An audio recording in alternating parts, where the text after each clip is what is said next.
Good morning, folks. We're going to go ahead and get started. We are still waiting on members to have a quorum, so in the meantime, we're going to be operating as a subcommittee, but at this time, I'm going to call the Committee on Arts, Entertainment, Sports, Tourism, and Internet Media to order. While we wait on members, we're going to pass on adoption of committee rules. We're going to get right into bills. Today, we're going to be following our agenda order. So starting with file item 1, AB 166, Assemblymember Gaines.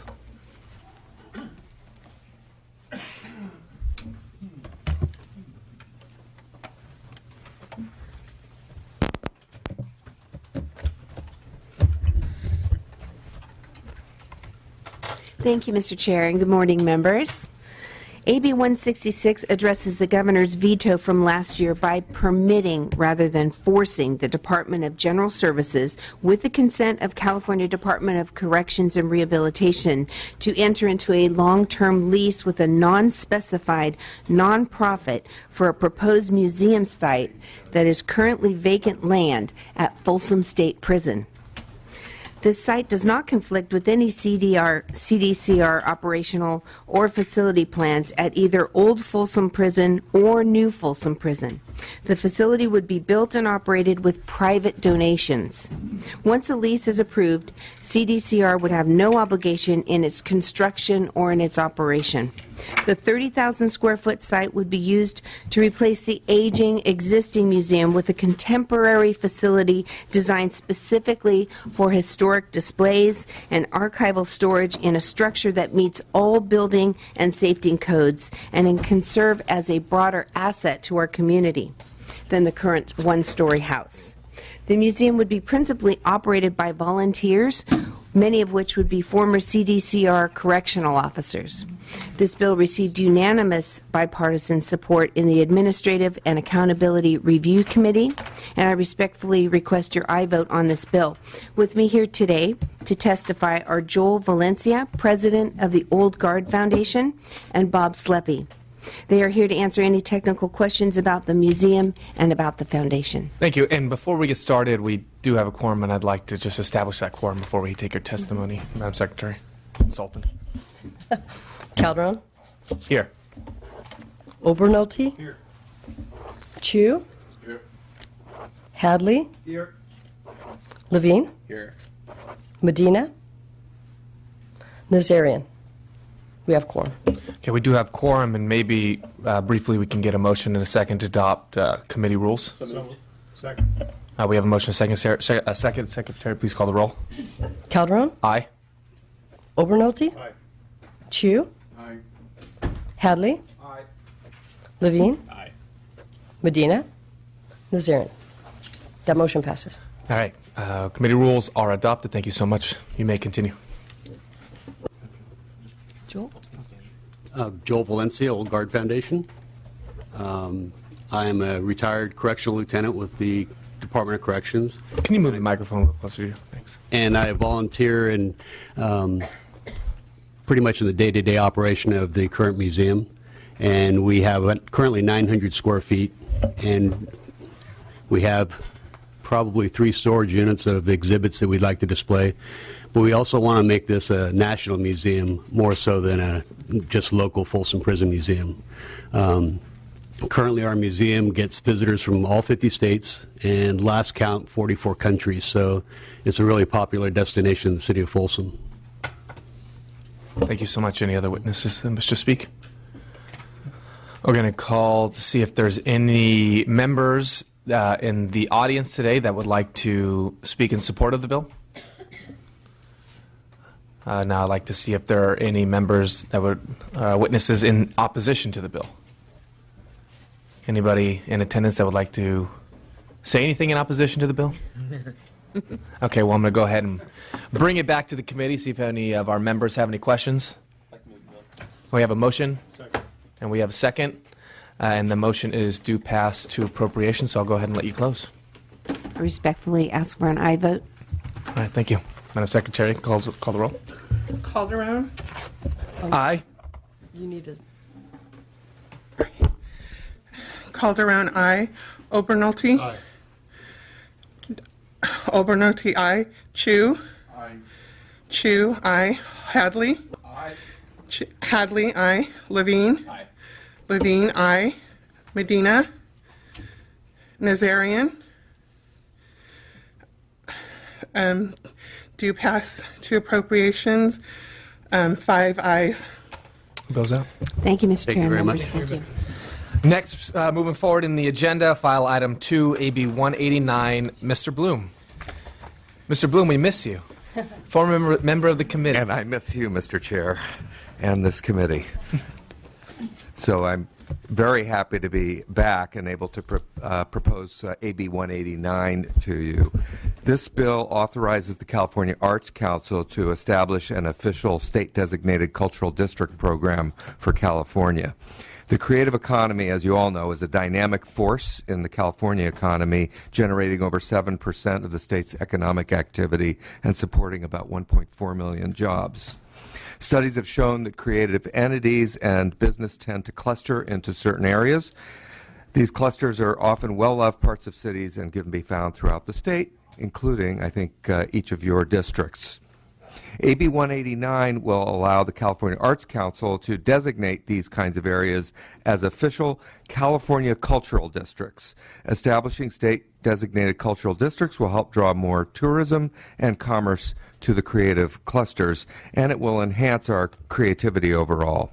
The bill specifies that the Arts Council will develop criteria and guidelines for state-designated districts, and additionally, the Arts Council will establish a competitive application system for certification of districts, and once they're certified, they'll provide technical and promotional support, as well as collaborate with public agencies and private entities to establish and maximize the benefits to state-designated cultural districts. Cultural districts will celebrate and nurture local creative economies, benefiting their communities and the state, and I urge your aye vote. I have with me today Craig Watson, Director of the California Arts Council, who will add some comments. Thank you, Assemblyman Bloom, and thank you, Committee Chairman Calderon and Committee Vice Chair Obernolte and the rest of you as well. Craig Watson, I'm the Director of the California Arts Council, your state arts agency. And indeed, we are excited to be with you today, and we have several people who would like to address the committee, two of whom I'll introduce in a minute. But by way of background, I share an interest in this program with at least 14 other states that have similar programs devised to recognize, hold up, support, incentivize, and celebrate the clustering, usually in a walkable, definable area of a city. And that doesn't mean urban by any means. There are plenty of examples in California, both rural and urban communities. I could run down the line, and I probably will right now, and think about the SOFA district in San Jose, and Assemblyman Chu's district would be very interested in this legislation. Mr. Hadley, Torrance and its Cultural Arts Center and its complex could be defined as an arts district in your district.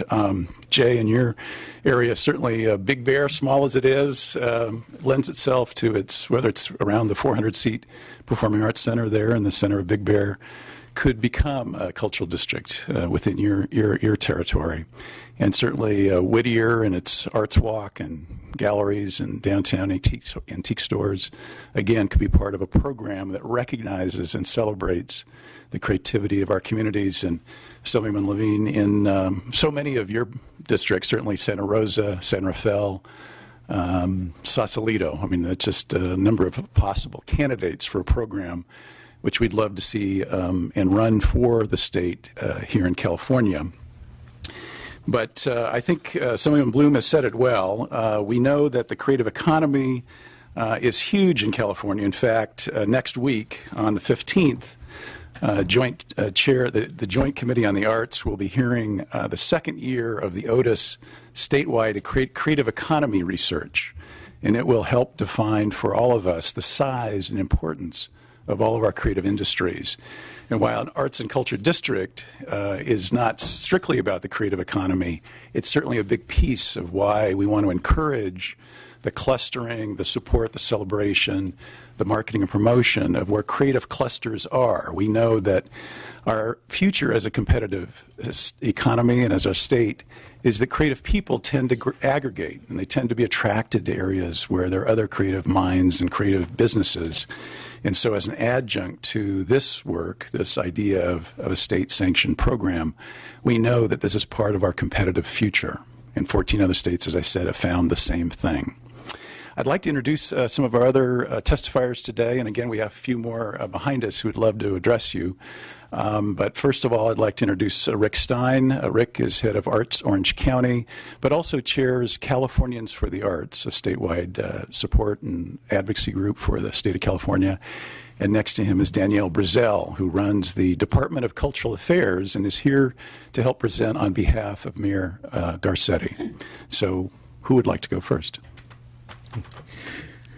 Thank you, Craig. Mr. Chairman, members of the committee, thank you for taking up this hearing today.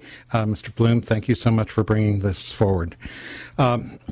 As Craig said, I represent the 34 cities and unincorporated areas of Orange County, in which we have over 600 arts organizations and many, many thousands of artists.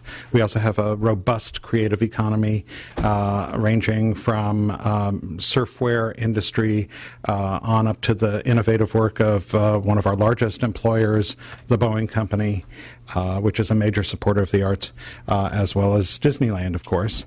And we have 5 art walks that take place in various locations throughout Orange County.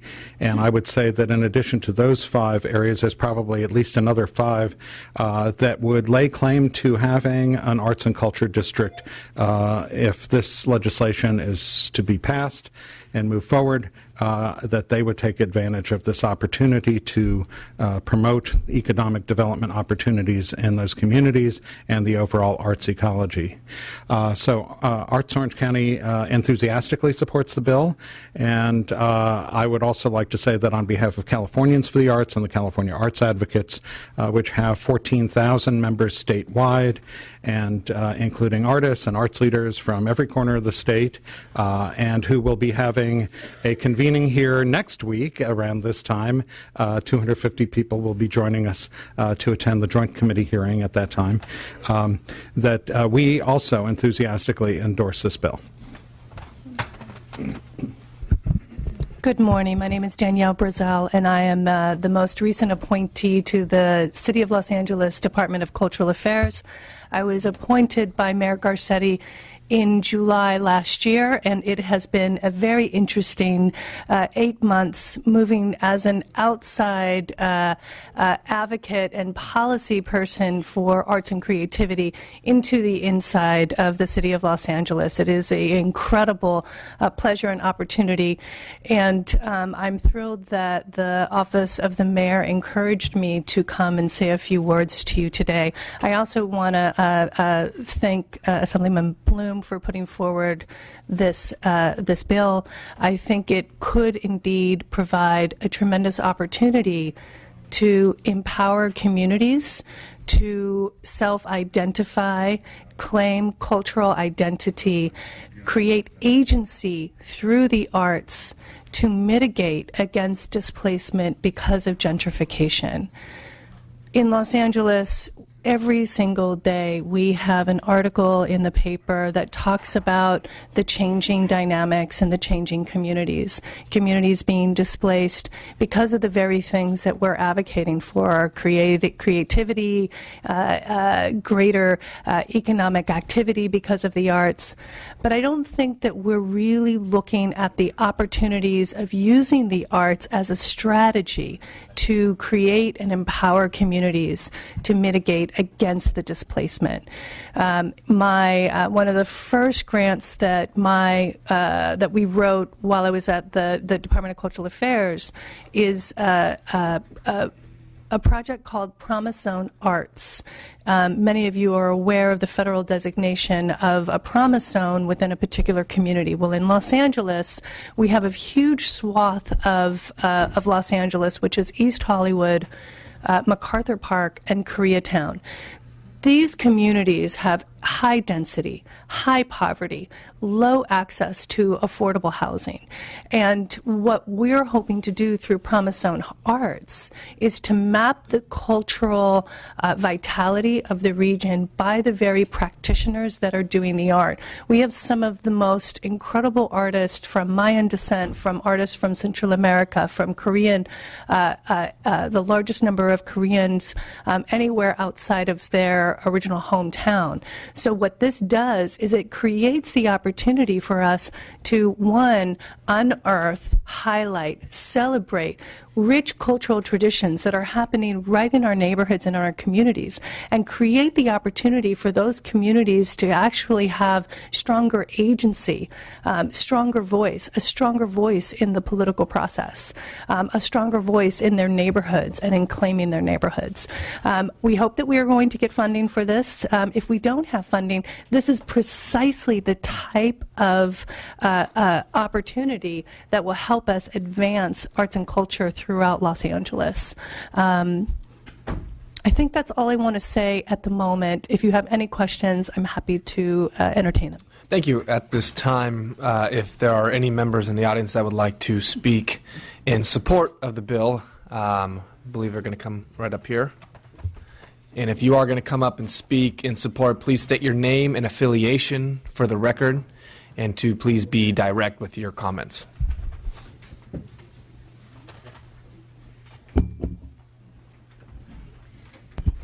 Good morning, Chair Calderon, members of the committee. My name is Terry Deaver. I'm a longtime resident of California. I also represent an organization called Arts Space Projects. We are a national nonprofit that has a mission to create, to foster, and to preserve affordable spaces for artists. Our largest project is actually here in California in Santa Cruz. And I'm here for two reasons encouraging your support of this bill. First, the loss of redevelopment has made it really difficult for us to support our creative communities and to protect them against gentrification. And we as an organization, for instance, have had a really hard time getting a second project done in California, in spite of the fact that we've been requested to do so by numerous communities across the state. And I really see that the state-certified arts districts as an opportunity to bring some tools back into the communities. So, for example, if you have a district like this and you're concerned about gentrification and artists and residents being forced out due to higher prices, you can work together with the local communities and with the state agencies to target affordable housing dollars into those districts, like LIHTC and others, as an example. Secondly, I'm here because the state of Colorado is one of the communities that has a similar bill and program. And we've been working with that state agency that developed that program and also with two of their state-certified arts districts. So I can attest to the success that that program has had in Colorado. They developed a 2-year, really rigorous certification process. It's really an incubation process to help communities develop their creative districts. It's focused on private and public partnerships. So the Better Foundation, which is a private foundation, has offered $25,000 per certified district in support of that. It also works on several levels. One of the districts that we're working with has gone in for area revitalization, and the other has gone in because their artists and their residents are being priced out already. And so they're looking for long-term sustainability. So each of these districts, just to give you some quick points about how this has helped them, they've been given credibility by having this designation, so they've been able to attain grants that they might otherwise not have been able to. It's increased their nonprofit capacity.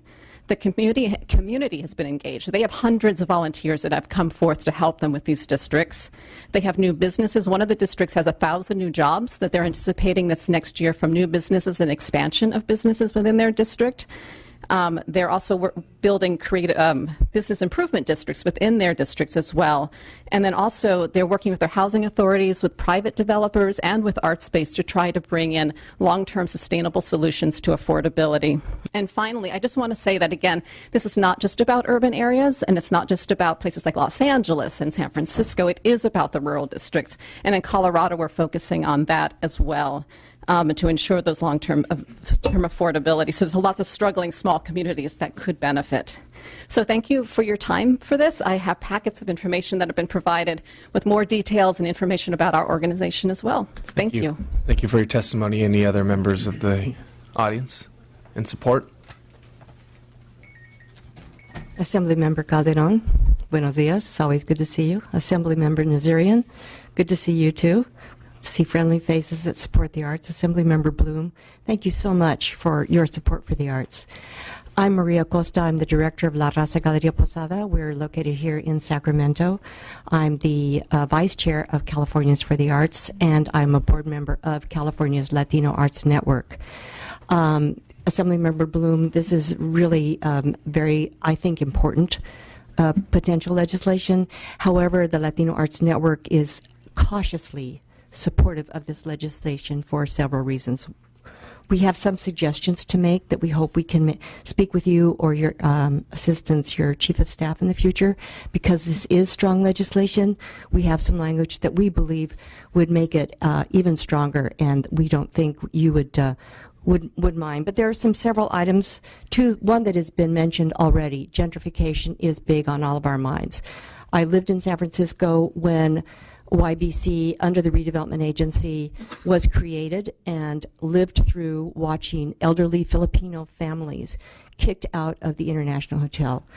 We don't want that to happen in the name of the arts, and we have a little language, a piece of language that we think could address that. Would be 6 under 8758, promotes opportunity without generating displacement or expanding inequality. Just language that shows we are very aware of this, and it won't happen with this legislation. Also, we would like to suggest that the California Arts Council, through a community public process, define what is a state-designated cultural district. Not that it would be that much different from with a concentration of cultural facilities, creative enterprises, or arts venues that does any of the following, but just would allow a little more open dialogue among communities that will be affected as to what is the definition of a cultural space, a cultural district. Lastly, we would like to suggest that if there is the opportunity for technical assistance, many artists who have lived in or been involved in cultural districts in California should be first to provide that technical assistance, because our artists have so much experience and vision and imagination for this kind of a district. So with that, Assemblymember Bloom, again, I want to say thank you very much for this interesting piece of legislation, and we hope to work with you in the future to make this all possible and to provide the broadest possible support for what we think could be a very innovative idea. Thank you very much. Thank you. Good morning. My name is Elizabeth Doran, and I'm the executive director of the Pasadena Playhouse, the State Theater of California, a designation that we earned in 1937, and in just 2 years will be nearly 100 years old. Over just the past 20 years, we have employed over 5,000 people, served 50,000 youth, contributed $126 million to our community directly, $42 million through the patrons who we serve and their purchasing power, and $15 million in state and local revenues. We are the State Theater of California, nationally recognized for our work in diversity and inclusion. In just the past 2 years, we've raised over $2 million for specific funding, which we've turned directly over to our community, again, serving diversity and inclusion goals. We're very proud to represent and partner with the many diverse communities of a successful California. As the State Theater of California, however, we receive no funding from the state of California. Though we have managed to build up our fiscal stability over the past few years, we, like all California theater companies we know, struggle and yet succeed and have some great accomplishments. A lot of this is based on our own blood, sweat, and tears, and those of our volunteers and artists. We like to say that it takes blood, sweat, and tears to move hearts and minds. But we also realize that this business model is not sustainable. You know, the Ford Foundation led a major study in 2003 looking at business models of the arts and artists. And they determined that while 96% of us value art in our lives, only 27% of us value artists. This is a clear disconnect in our minds. Even this morning, I was very glad to know the pilot who flew me here was being paid to get me here safely. And yet somehow we have this disconnect about the arts. But mostly I want to tell you that what is meaningful to me is I started out as an artist. I got an MBA. I ran a theater called the Actors Gang where we went into prisons and we battled recidivism. I now run the State Theater of California where we are very proud to work with diversity and inclusion, battling the roots of prejudice. In May, I'll begin my next step as a CEO in San Diego of a company called San Diego Theaters that plans to help reclaim that downtown. And legislation like this would become very, very critical to my efforts in San Diego. But I want to tell you mainly that the real reason we need to do this is not economic and is not about reclamation. It's about getting to our own human compassion. The arts provide a training ground, an R&D laboratory, and a mass and profound platform for the practice of empathy. And I believe that empathy is the key to unlocking solutions for all of the problems in our world. When we're born, we have within us natural compassion, and we learn to choose either empathy, apathy, or antipathy to deal with it. And we know that studies are showing that college kids who are starting today are having 40% less empathy than they did just a couple of decades ago. And meanwhile, these same studies are showing isolationism is creeping up, which is a great Molotov cocktail for the emotional distress that a lot of our teenagers are facing today. The arts provide a place for people to go to practice empathy, to experience tolerance. This is the real point of what we do. And that's why we need to create arts districts where people can go and engage with their inner compassion. And I just would like to thank you all for considering this legislation and for considering funding the Arts Council, which so desperately is underfunded, and releasing your own compassion and your own inner artists today. Thank you. Thank you. And I'm just going to ask that the remaining speakers try to keep their comments as brief as possible. Thank you. Thank you, Mr. Chairman, and thank you, committee. I want to thank Assemblyman Bloom for bringing this bill forward. My name is Brad Erickson. I'm the Executive Director of Theater Bay Area, which is a service organization for theater and dance in the San Francisco region. Over 300 theater and dance company members and 2,500 artists that we represent. I'm also on the board of Californians for the Arts. And just speaking from the Bay Area point of view, we have seen so many communities around the Bay Area that are utilizing the arts to revive their downtown areas and revive various neighborhoods. So I can point to Santa Rosa in the north, and I can point to San Juan Bautista in the south, and I can point to downtown San Jose and downtown Redwood City and downtown Berkeley and downtown San Rafael, but also to the neighborhoods in San Francisco, to the mid-market region where my office is located, to the Mission, to the Bayview, to Soma. This bill could do so many things to help revitalize those areas and to utilize the arts to give voice to the cultures that are there. I think the points that the Latino Arts Network brought forward are really important ones to think about to help make the bill even stronger and really, really strengthen the communities and the neighborhoods that we have. I also want to state that I'm on the, I represent Californians for the Arts in a national alliance of advocacy organizations across the country, and we're excited to know that these bills like this have been passed in 14 other states. We've been excited to see if we could get this going in California, and I'm grateful to Assemblyman Bloom for authoring this bill. Thank you. Thank you. Good morning, Mr. Chairman, members of the committee. Kathy Lynch, representing the California Alliance for Arts Education. I'll heed your warning. We represent stakeholders that are pursuing quality visual and performing arts in the schools and equity and access for all kids. We really commend this legislation and the work that the California the CAC has been doing over the years in education and in this arena. So we urge your support. Thank you. Thank you. Any witnesses in opposition? Or anybody in the audience that'd like to say something in opposition? Seeing no opposition, bring it back to the committee for any committee members that have any questions or like to make any comments. The bill has not been moved or seconded. Mr. Chair, I'll move the bill.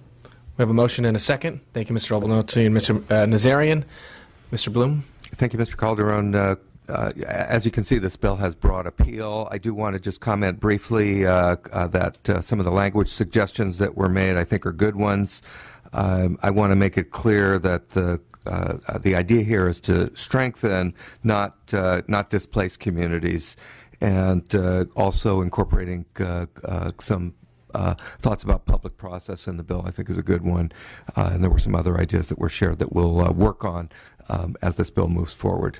So this is a simple idea that has generated a lot of positive public interest throughout the state, and I ask for your aye vote. Thank you, Mr. Bloom. We really appreciate you bringing this bill forward, and I'm a proud co-author of this bill, and the recommendation is aye. Mr. Watson, thank you for all your hard work that you do in this state to make sure we preserve arts and continue to spread arts throughout the state. With that, we have our motion and second. Secretary, please call the roll. Motion is due pass to local government. Calderon. Aye. Calderon, aye. Obernolte. Aye. Obernolte, aye. Chu. Aye. Chu, aye. Hadley. Aye. Hadley, aye. Levine. Medina. Nazarian. Aye. Nazarian, aye. The vote is 5 ayes, due pass to local government. The bill is out. Thank you, Mr. Bloom.